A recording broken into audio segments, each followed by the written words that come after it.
তোমরা home tutor রাখবে কিনা।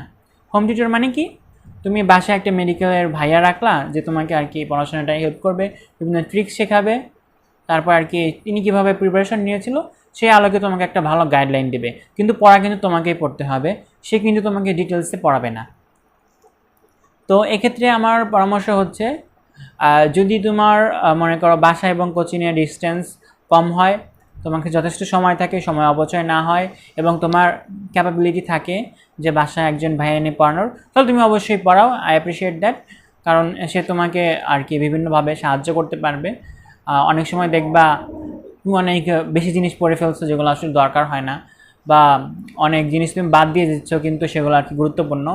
তো উনি এটা কী করবে, পর্যবেক্ষণ করবে, তোমাকে গাইডলাইন করবে, তোমাকে একটা মানে অন দ্য ট্র্যাক রেখে দিবে যাতে তুমি ঠিক পথে আর কি তুমি আগাতে পারো। তো এটা হচ্ছে আর কি একজন মেডিকেল ভাইয়া রাখার আর কি সুবিধা।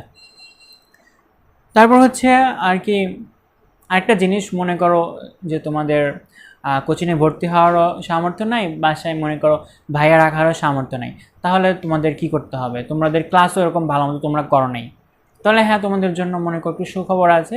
যে মনে করো ইউটিউবে দেখবা যে উদ্ভাস, উন্মেষ, তারপর রেটিনা বা আরও অন্যান্য যে টপ প্ল্যাটফর্ম আছে এই মেডিকেল অ্যাডমিশনের, তারা দেখবে অনেক ফ্রি ভিডিও দিয়ে রেখেছে তাদের মনে করো 2 ব্যাচ বা 3 ব্যাচ আগের কোর্সগুলার। তো তোমরা সার্চ করে করে এসব ফ্রি ভিডিওগুলো থেকে পড়ে একটা ইনফরমেশন বা গাইডলাইন নিয়ে তোমরা সেই চ্যাপ্টারটা শেষ করে ফেলবা।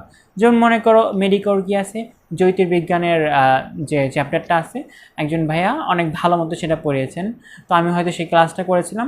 তো হ্যাঁ, উনি 2 ঘন্টার মতো মনে হয় একটা ক্লাস নিয়েছিল, ওই ক্লাসটা করে কিন্তু ভালোই হয়েছিল, কিন্তু আমি কিন্তু ওই এক্সট্রা করে কোনো মেডিকেল অ্যাডমিশনের ওই কোর্স টোর্স কিন্তু আর করি নাই। আমার মনে করো যে পূর্বের যে স্টাডি ছিল সেইগুলো আর হচ্ছে নিজের পড়াশোনার মাধ্যমে আর কি কিন্তু হয়ে গেছে।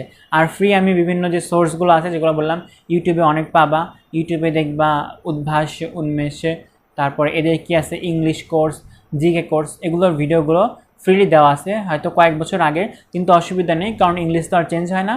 আর জিকের যে মেন জিনিসগুলো মনে করো ইতিহাস তো আর চেঞ্জ হয় না, তো তুমি সেগুলো করবা। আর নিউ ইনফরমেশনের জন্য কি করবা, সেটার জন্য তোমাকে ওই মানে শেষের দিকে যে ক্লাসগুলো হয় বিভিন্ন মনে করো যে প্ল্যাটফর্মগুলোতে, এডুকেশনাল প্ল্যাটফর্মগুলোতে, সেগুলোই তুমি আর কি একটু খেয়াল রাখবা, তাহলে আর কি ওই ক্লাসগুলো করলে হয়ে যাবে, আর তো টেনশন করার দরকার নেই। তো সেটা